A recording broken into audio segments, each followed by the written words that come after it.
rif yr emyn 781 a da ni'n mynd i sôn y bore yma am yr hyn sydd yn cynnal ni o ddydd i ddydd, Iesu Bara'r Bywyd.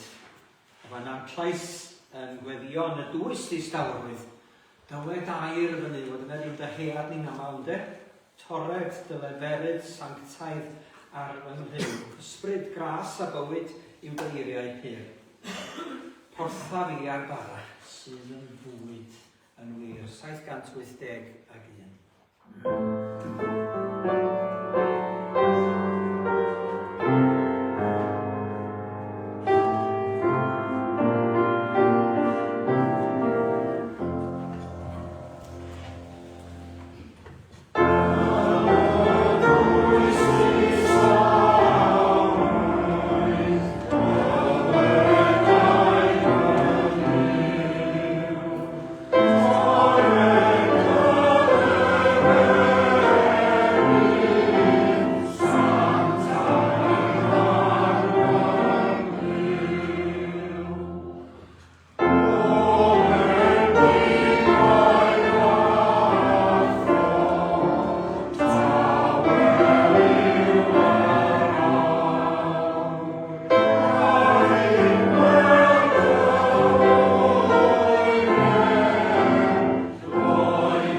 Oedden ni wrthi'n nos Iau yn sylwi ar Salm 50 a'r hyn sydd i'w gael yn orchymyn i ni mewn gwirionedd yn y salm honno. Dwi ddim am ofyn i chi ddarllen y salm efo fi, ond yma hi'n dechrau gyda'r geiriau Duw y Diwyr, arglwydd a lefarodd. Galw o ddyddiar o godiad hael hyd ei fachlyd, o Seion perffaith ei ffrydferthwch a llewyrcha Duw. Mae Duw yn troi fyny ar y sîn ac yn ysblennydd yn ei ymddangosiad. Fel y mae Iesu'n addo ac yn troi fyny ar yn deiar ni'na hefyd. Ar hyn a gais yr arglwydd oddi wrtho ni. Dyna byrdwn y salm. Be allwn ni roi i Dduw? Ac meddwl bod yn adnod wyth yn y fan yma. Ni charyddaf di am da berthau oherwydd y mae dy boeth o ffrymau'n wastad ger fy mron. Ni chymeraf fistych neu fistach oth di, na bychod gair oth gorlan, oherwydd eiddo fi holl gwystfilod y goedwig a'r gwartheg a'r dîl o fryniau. Gyddigon i ni jyst sylwi ar yr adnod yna. Be allwn ni roi i'r arglwydd sydd a phopeth ganddo o'n barod? Be ydych chi roi i rywun sydd â phopeth ganddo? Yna lawer o roi i ddoe gan ni'n gweld yn y dref i gyd. Chwarae teg iddyn nhw. Dwnsys mawr o flodau. Chafodd na'n ddim byd o gwbl, ond mae hi'n cael anreg go sylweddol fory drwy'n gilydd. Doedd e gario bwnsys mawr, ac be allan ni roi ar ddydd Sant Ffolant. Be dyn ni roi i'r arglwydd yma sydd â phob dim ganddo fo. Bob pia, pob peth, y bychod gair, y defaid, y gwartheg a'r fil o fryniau. Faint o wartheg fasech chi'n ei roi ar fil o fryniau. So ni'n rhoi nhw 100 ar bob un. 100 wrth fil, mae'n filiwn yn y fan yna, neu mae'n 100,000, beth bynnag yn does. Faint bynnag o nots ydych chi eisiau rhoi ar ei ddiwedd o. Eiddo'r arglwydd i gyd, y gwartheg a'r fil o fryniau. Ond mae'n gofyn i ni ddod am offrwm diolch iddo fo, yn calonau ato fo yn wir. Dwi wedi gofyn i Gwenith darllen ychydig y bore yma o'r Efengyl yn ôl Ioan. Mae Iesu yn yr Efengyl yn cyflwyno ei hun fel yr un sydd wedi dod yn ymddangos ar y ddaear, yn dod â gogoniant Duw yn agos ato ni, dod â calon Duw ato ni, yn cyhoeddi hyn i fod yn Bara'r bywyd ac yn dangos hynny ac yn rhoi rhagarweiniad i ni wrth iddo fo fod yn Porthi'r 5,000. Wedyn mi glywn o'r darlleniad yna, os oes ti'n modlon Gwenith.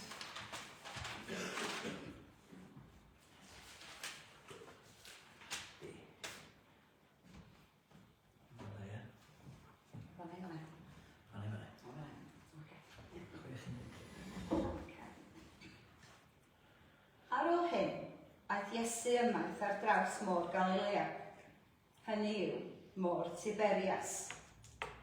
Ac yr oedd tyrfa fawr yn ei ganmyn, oherwydd yr oeddynt wedi gweld yr arwyddion yr oedd wedi ei wneud ar y cleifion. Aeth Iesu i fyny'r mynydd ac eistedd yno gyda'i ddisgyblion.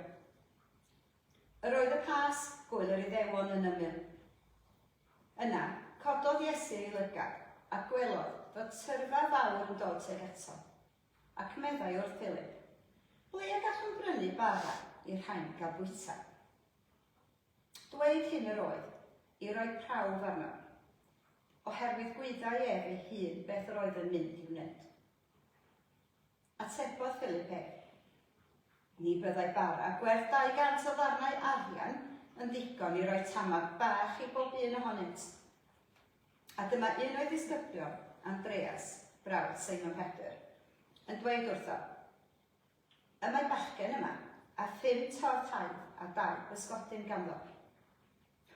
Ond beth yw hynny rhwng cynifer? Dywedodd Iesu,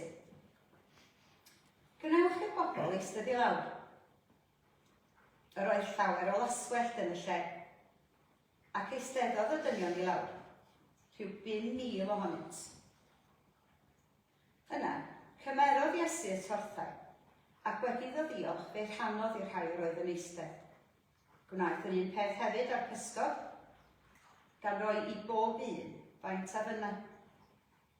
A phan oeddent wedi cael digon, meddai i'r disgyblion, casglwch y tyneidiau sy'n weddill rhag i ddim mynd yn wastraff. Fe casgosant, felly, a llenwi 12 basged ar tyneidiau yr oedd y bwtawyr wedi ei gadael yn weddill o'r 5 torf haid. Pan welodd y bobl yr arwydd hwn yr oedd Iesu wedi ei wneud, dywedasant, hwn yn wir yw'r proffwyd sy'n dod i'r byd. Yna, synhwyriodd Iesu ei bod am ddod i gipio ymaith i'w wneud yn frenu, a chwiliodd i'r mynydd eto ar ei ben ei hun.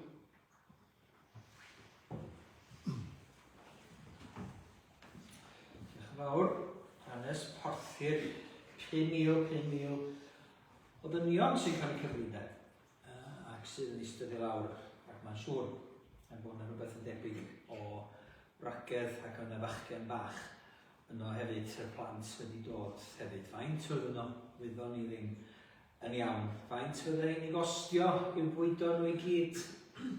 Waw, mae eisiau gwerth 200 denariws medda Philip i fwydo rhain i gyd, sef gwerth 200 o o ddyddiau o waith felly. Cyflogwr not i weithiwr cyffredin oedd yn ariws, a faint os ydych chi bellach yn ei dalu i weithiwr cyffredin i ddod, i arddio yn eich tŷ, yn eich gardd, felly, neu i osod cegin, neu blymio, neu bod yn electrician am diwrnod. 100 hanner? 200? 200 hanner? 300 weithiau, yn gosau? 200 dydwch. Wrth 200 o denariws £40,000 rhywbeth felly i fwydo'r dorf yma yn i gyd. Ac mae Iesu mynd yn ei fain i gyhoeddi ei hun ac i rannu mae fo ydi Bara'r bywyd ar ôl dangos yr wyrth yma iddyn nhw fel arwydd o'r hwn sydd yn dod o'r nef yn Bara'r bywyd mewn gwirionedd. Ac mi ganwn ni, felly os gawn ni Hywel 816, ac mi gofiwn ni am y rhai sydd yn ymynog yn y byd ni. Mae hi'n emyn efallai sydd wedi'w dyddio, yn emyn sydd wedi'w chyfansoddi ar adeg y newyn mawr oeddwn ni'n ei weld ar y teledu o Ethiopia ag ati. Mae Canu ffydd yr wythnos dwytha yma, lle mae o, wedi dathlu ben blwydd hefyd yn 25 oed. Yn 25 mlynedd ers i chi a fi fod yn cario hwn o gwmpas hefo ni ar gyfer yr wythnos diwethaf yma. Llyfr emynau mewn print, ola gewn ni, mae'n siŵr, ac mae pobl yn dal i sôn am yr hyn sydd wedi'w gynnwys a ddim wedi'w gynnwys yn y llyfr. Ond mae'n sôn am Bara'r bywyd yn cynnal ninau. Ac ar ôl yn hemyn, mae'n gŵr bonheddig wedi cerdded i mewn i'n hoedfa ni. A mi na i'ch cyflwyno chi iddo. St. Paul, after our hymn, we're glad to see you here, and I'll introduce you to our congregation before we have a word of prayer. A'r hyn sydd ganddo fo dan sylw i rannu hefo ni. Ganwn ni felly rhif 816, cofia'r newynog, sydd yn darfod efo'r geiriau Bara'i bywyd, cynnal ni. 816. Amen.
allan hwyr.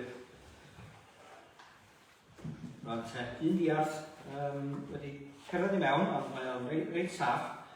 A dyn ni'n falch iawn i gwmni fo. Paul has been conducting a service in Llanberis this morning and is here on the way and shared with us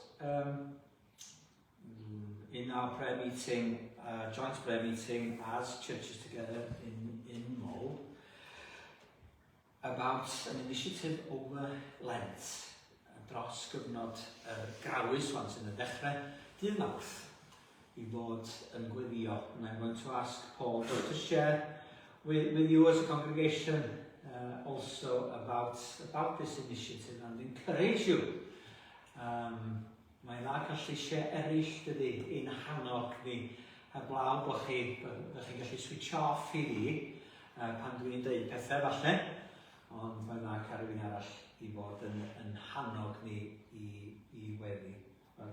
And I invite you forward, Paul Howard, wedi symud yma, moved here 5 years ago. You can say a bit if you like. Bara'r. That's where it finishes. Start and finish. Yeah. We're very glad of your company and encouragement to us here in Mull, and especially with the matter of prayer. Yes, well thank you for that introduction. Thank you for the opportunity to come. I will just say, by the way, I love to hear Welsh singing. Nearly always bring tears, you know, the anointing of the Holy Spirit when you sing in Welsh is wonderful. And thank you for letting me come here this morning. So I'm going to share with you, basically my wife Joan and I, we moved here just under 5 years ago to be closer to our son and his wife and grandson Fred, who live on the Wirral. But we're here in North Wales because they said we'd be happier in North Wales than on the Wirral. Not bless the Wirral. I felt that the Holy Spirit wanted me to try and do something which worked very successful when I was a vicar in Burton-on-Trent with a lot of leaders across a town of 60,000 people. And that involved prayer. But if I was to say to you this morning, if God wanted to bless the town of Mull and the surrounding villages, like I've just been sharing up at Llanberis this morning, and God said there was something holding him back, and there was something holding him back from sending the instruction to all his angels to bless the people of this area, what do you say? What's holding him back? And if I said to you that it could be the Christians of this area that are holding him back, because he's waiting for us to rise up to bless the people of Mull and the surrounding area with all the blessings that God wants to send them, including salvation, of course. Now, that's why I felt that God said, go and do what works so well in Burton and try and do it here. But instead of doing what we called lighthouses of prayer, and basically what we did in the early 2000s in Burton-on-Trent, because we had a lot of unity, was we launched lighthouses of prayer across the whole town.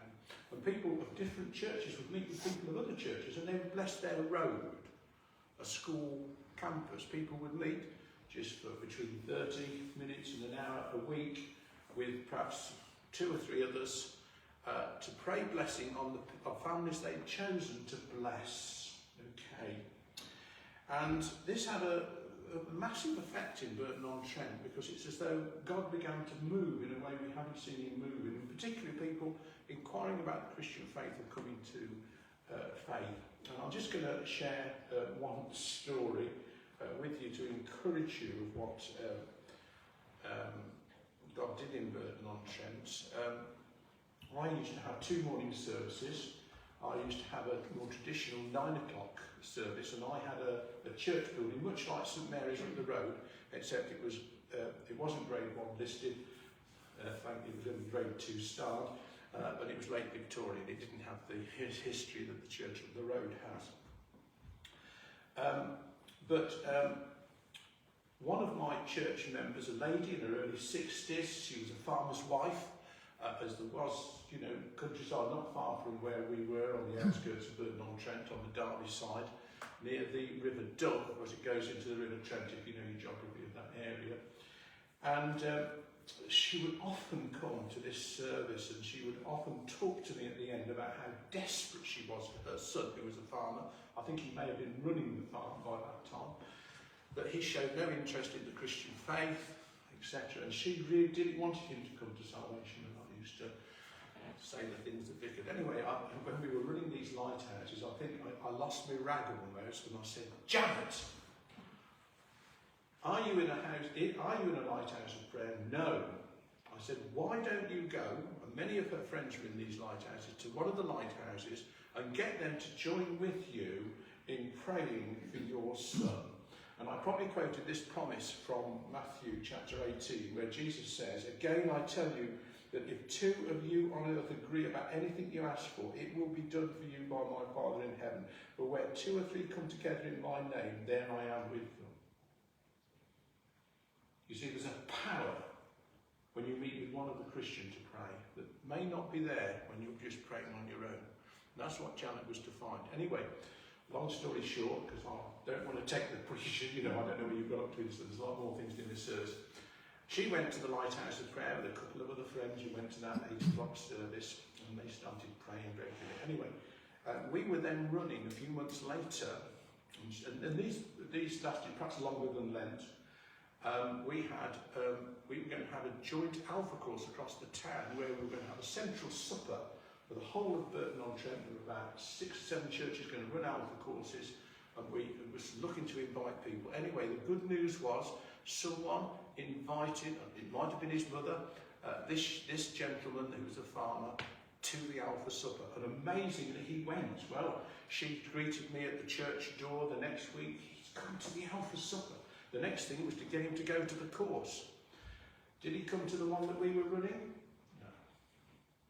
He went to on the other side of the River Trent, believe it or not, in South Derbyshire. And there used to be a historic divide in the city of, in the town of Burton, if you were on the, if you were on the other side, or the other side. Anyway, he went there and he began to go regularly to that Alpha course, and then he went to what's known as the Alpha Away Day.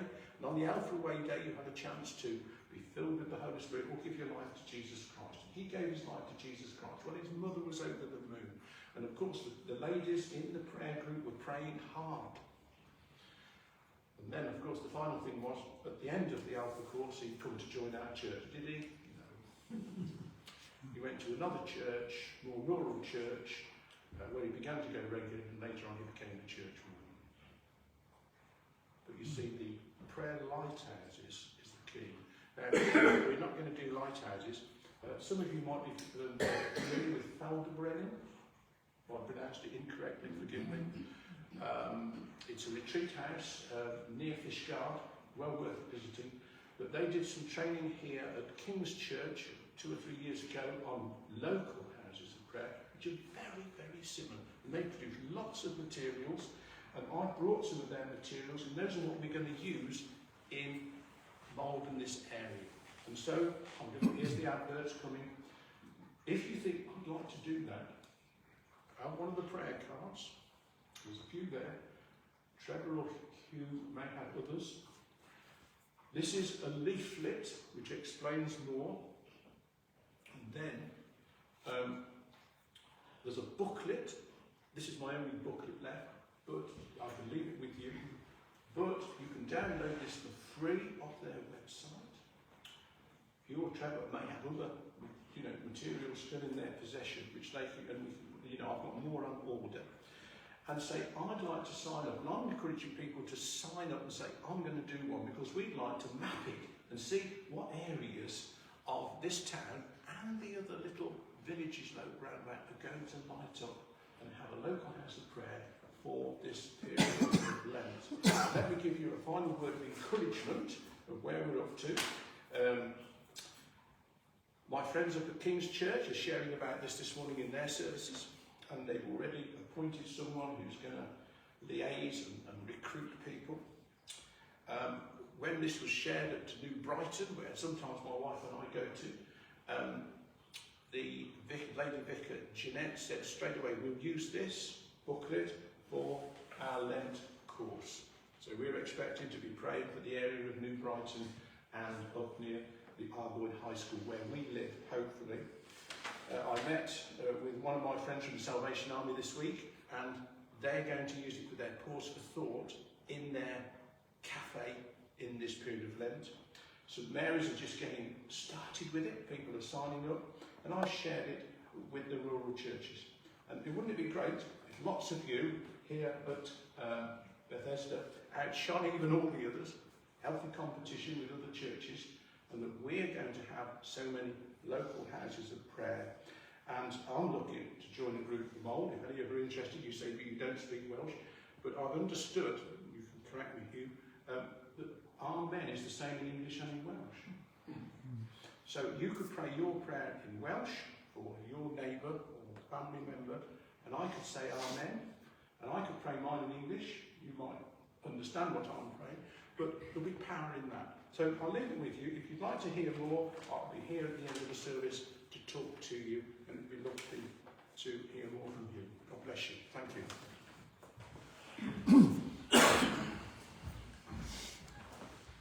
Just about Paul for that encouragement. And yeah, to be praying. Dowch chi ni fod yn gweddio rwan. Dowch chi air efo Paul yn falch oedd o'n agos o gwmpas wedyn. Thank you. Ni wedi rwan yn gofio am bob peth sydd ar yn meddwl ni. Mae hwnna'n un o'r pethau gallwn ni fod yn ei wneud yn y cyfarfod gweddi ar bore dydd Llun yn ogystal. Ond am ni gloi gyda Gweddi'r Arglwydd. O Dduw ein tad, dyn ni'n diolch i ti am gael gweddio fo'n gilydd y bore yma. Yn diolch i ti am yr anogaeth i fod yn gwneud hynny. Diolch i ti am ddod â Paul a'i wraig a'r teulu i'r Wyddgrug yn anogaeth i ni fod yn gweddio Arglwydd. A dyn ni'n diolch i ti am yr undeb sydd rhwngthon ni fel eglwysi. A helpa ni gofio hynny'n ystod tymor yr grawys yma, y gweithgaredd sydd yn digwydd yn denw di yn y dref hon Arglwydd. Dyn ni'n diolch i ti bod ni'n un yno ti o dan darglwyddiaeth di dy hun, yn dy gorff di dy hun, yn rhannu'r un ysbryd Arglwydd ac yn galw ar yr un tad nefol. Una ni fwyn yn gilydd mwyn i ni gael tynnu dy fendith di yma ato ni yn yr Wyddgrug Arglwydd. Y bydd yn hundeb ni yn amlwg i bawb o'n cwmpas, a'n cariad ni at yn gilydd.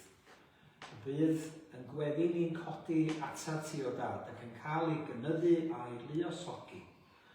Y bydd yn gwyleiddra ni Arglwydd, yn amlwg i chdi ac i eraill. Nid i ni Arglwydd, ond i ti y boed pob gogoniant. Ti ydy'r un sydd yn rhoi pob dim i ni. Eiddo ti y gwartheg a'r fil o fryniau. Ti ydy Bara'r Bywyd sydd yn cynnal ninau.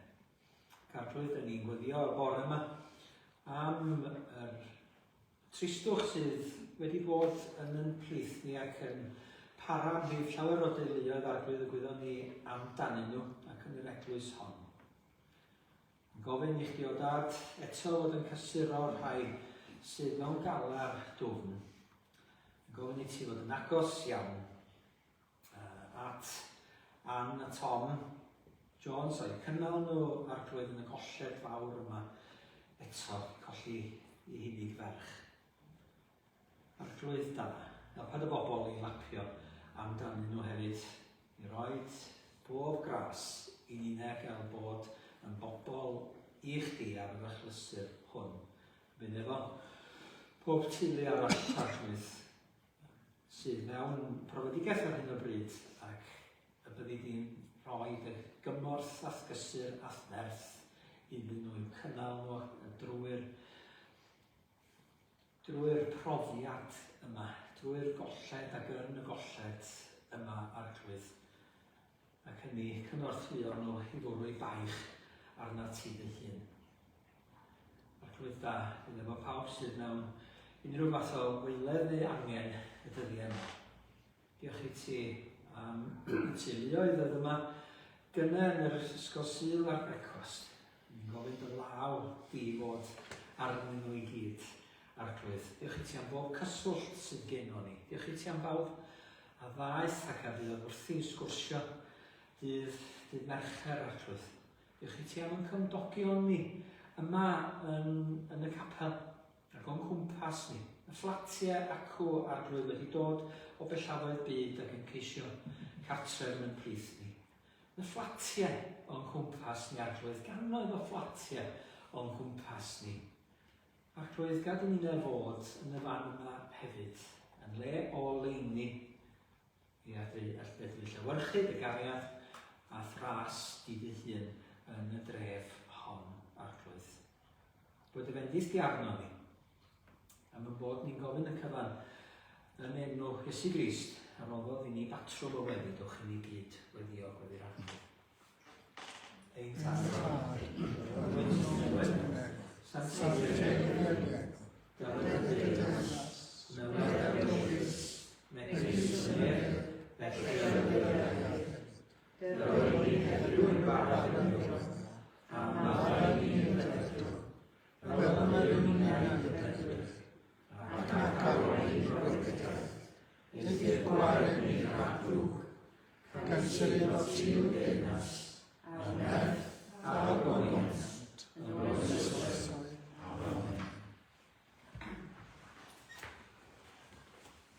Mi ganwn ni ymyn ymhellach 2 bennill gan Ann Griffiths. Dych chi ddim yn mynd i'n nghlywed ni'n darfod a sôn am Ann Griffiths eleni. Ni'n mynd i gannu lot o'i gwaith i. 723. Ac mi wyddwch chi mae un o themau. Felly gennau tro diwethaf yn gwirionedd Iesu'n cael ei bedyddio. Yn un o'r brif themau Ann Griffiths ydy syllu ar berson. Pwy ydy Iesu? Yn y darn yma hefyd lle dyn ni'n dod ar draws Iesu'n Porthi'r 5,000, Iesu'n cyhoeddi hun y Bara'r Bywyd. Dyn ni'n sylwi bod pobl yn gofyn pwy ydy hwn? Pa fath o ddyn ydy hwn? Ydy o'n broffwyd? Ydy o'n athro? Ydy o'n frenin? Be ydy o'n? Ac mae Ann yn gofyn ac yn syllu ar ei berson efo yn bara uchel yfed o ffrydiau'r iachelwriaeth fawr, ac rhyfeddu wnaf a mawr rhyfeddod, pan ddel i ben y ddedwydd ar. Caf weld fy meddwl sy'n ma'n gwibio ar ôl tegannau gwael y llawr, wedi ei dragwyddol setlo, a'r wrthrych mawr ei berson ef, a di ysgol gyd yn ffurfio, a ffyr a sanctaidd ddeddau'r nef, wedi setlo ar pwy ydy Iesu Grist yn ei hanfod yn dduw ac yn ddyn ar yn cyfer ninau. Ganwn ni felly 723.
Tim a Catrin wedi bod yma sy'n o'r blaen a wedi sôn am fawl hefyd yma'n arddangosfa yma i chi o'r mawl ydyn ni'n ei roi i'r arglwydd ac sydd i'w gael mewn gwahanol ffyrdd yn y Beibl.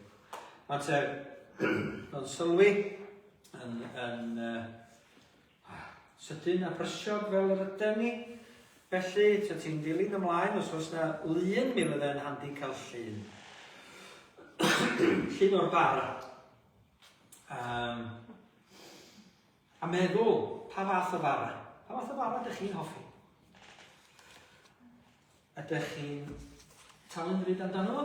Ydych chi jyst yn hoffi'r bita'r peth mwyaf had diflas sydd i'w gael?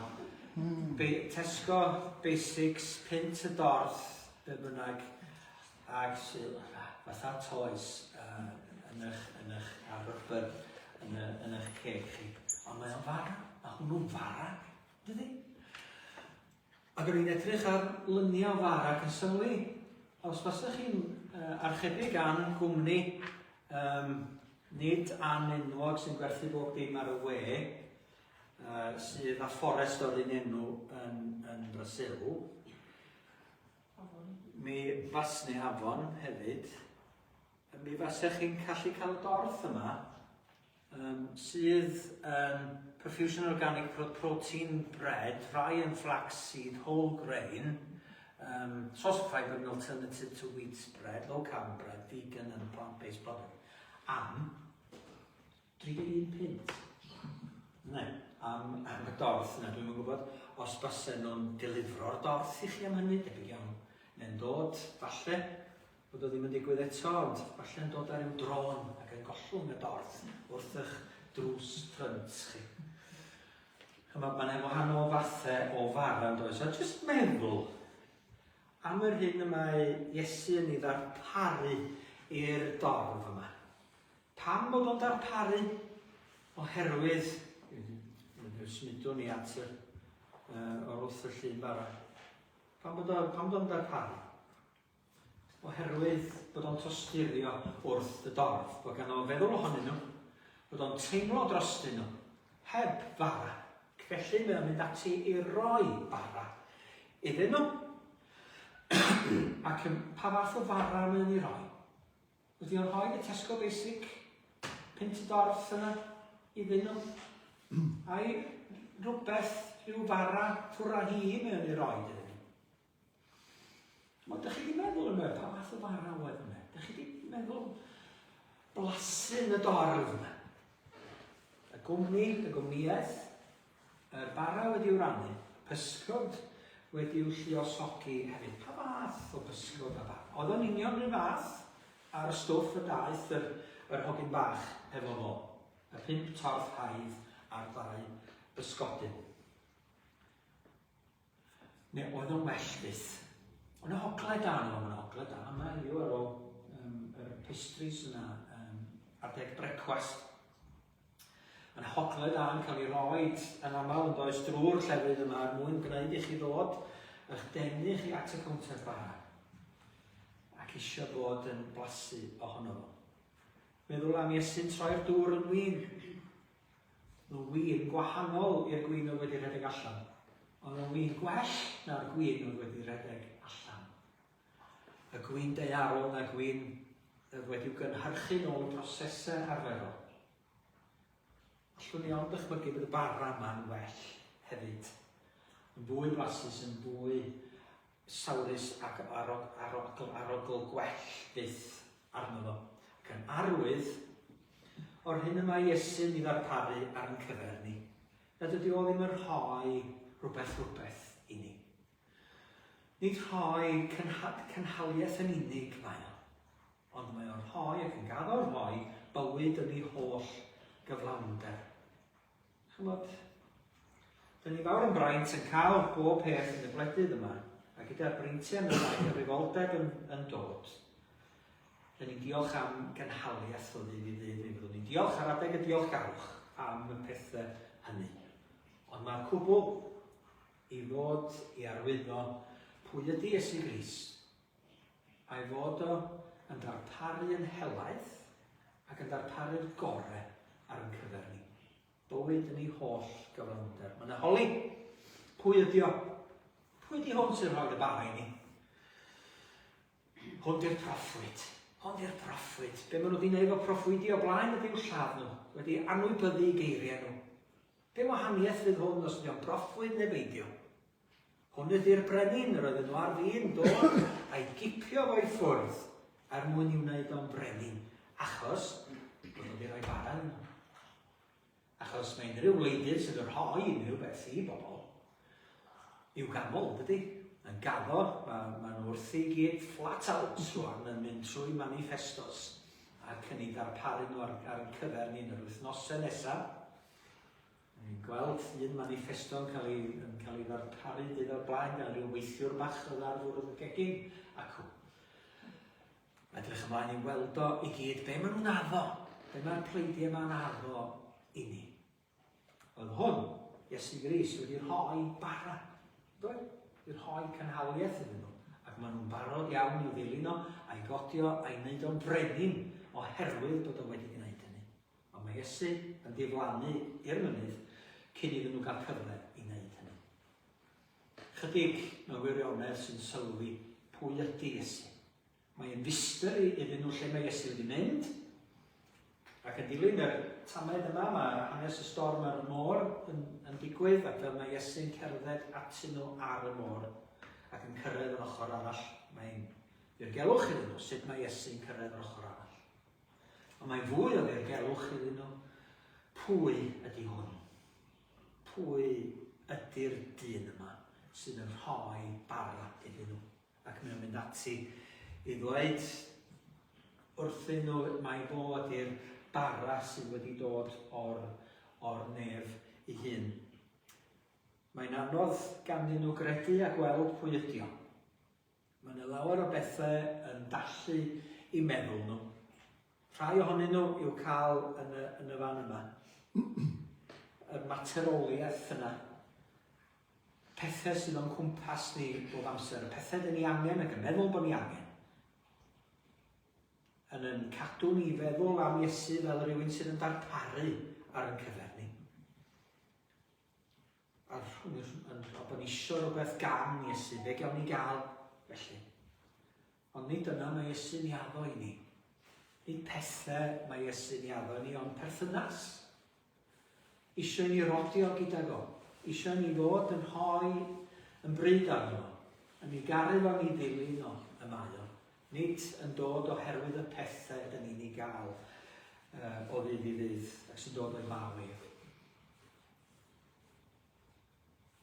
Peth arall sydd yn rhwystro ni rhag dod at Iesu i credu bod angen i ni wneud rhywbeth neu talu rhywbeth iddo fo. Beth am nawn ni i etifeddu bywyd tragwyddol? Maen nhw'n sôn wedyn yn yr ymson yma am Bara'r bywyd. Sut da ni'n mynd i gael Bara'r bywyd? Sut da ni'n mynd i wedi talu amdano fo? Iddo fi y gwartheg ar fi lyfryniau. Dyw ddim yn fodlon yno ni oherwydd yna berthau, oherwydd yr hyn da ni'n ei roi iddo fo. Mae'n fodlon yno ni'n unig oherwydd ein ffydd yno. Maen nhw'n ceisio prawf hefyd, isio mwy. Isio ffindio allan mwy. Isio mwy o ddatguddiad. Isio gweld mwy o'i wirthio fo. Maen nhw wedi gweld hyn. Faint yn fwy maen nhw isio. Mi fyddan nhw'n yma yn cael gweld mab y dyn yn cael ei ddyrchafu ar groes. Yn rhoi ei hun yn Bara'r bywyd yn y fan honno trost yn ôl rhyw. Yn cael ei gyfodi y trydydd dydd yn arwydd o'r bywyd sydd i'w gynnig yn ei gyflawnder i'r byd yn gyfan byth ac yn dragywydd. Does dim arwydd mwy na hynny. Mae'n ar fin i wneud o. Mae'r arwydd yma yn un bychan sydd yn pwyntio at yr arwydd mwy o lawer yna. Dyn ni'n ceisio rhyw brawf o hyd, a'r prawf ymherson Iesu. Ac wrth i ni agosau ato fo, dyn ni'n dod i sylweddoli pwy ydi o ac i ryfeddu ato fo fel mae am Griffiths yn ei wneud. ar y ddewyd. Ar y ddewyd I ni felly, mi ddylen ni fod wedi darllen, ac mi allan ni eich cadw chi yn hirach, ac mi allan ni fod yn ôl at yr darn yma mewn gwirionedd. Ond ar y ddewyd I ni ydy dyma'r gwaith a fynd Duw. Eich bod yn credu yn yr un mae wedi ei anfon, I credu yn unig yno, nid cael ein cyfiawnhau efo'n gweithredoedd. A pa arwydd a wneud I ni gael gweld a chredu yn ots, beth fedri di ei wneud.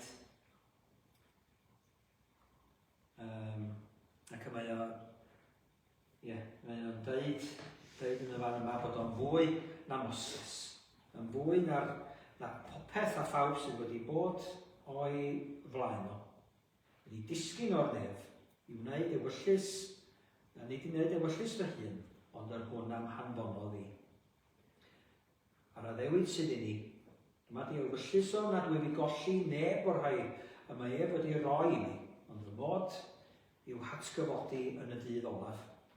Oherwydd ewyllus fy nhad yw hyn, fod pob un sy'n gweld y mab ac yn credu yno I gael bywyd tragwyddol, a bydda fi yn ei atgyfodi yn y dydd olaf. Mae'r cyfan wedi waddo I ni gan yr un sy'n cyhoeddi hi I fod yn bara y bywyd, syllu ar ei berson, rhybeddu at yr hyn ydio mewn gwirionedd. Ac mi ganwn ni felly I gloi yn hoedfa y bore yma. Dwi'n rhyw newid pethau o gwmpas o wel 320 os gewn ni. Ac mae hoeddi mae bod Iesu yn ddigon. Nid rhyw dannedd I aros pryd. Nid rhyw fara gwael rhad. Yn ddigon. Ac yn ddigon mawr, yn ddigon cyfoethog. Llawer mwy, llawer gwell na'r byd. Mwy trysorau sy'n den, na thrysorau'r Indiau I gyd. Oll yn gyfan, naeth I myddiant gyda'n Duw mewn rhoi y bara yma. Rhoi ef ei hun I ni, y bara sydd wedi dod o'r nef. Ganwn ni felly, 320.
Iesu Grist, a chwarae'r Duw, ac ymdeithas yr ysbryd glân,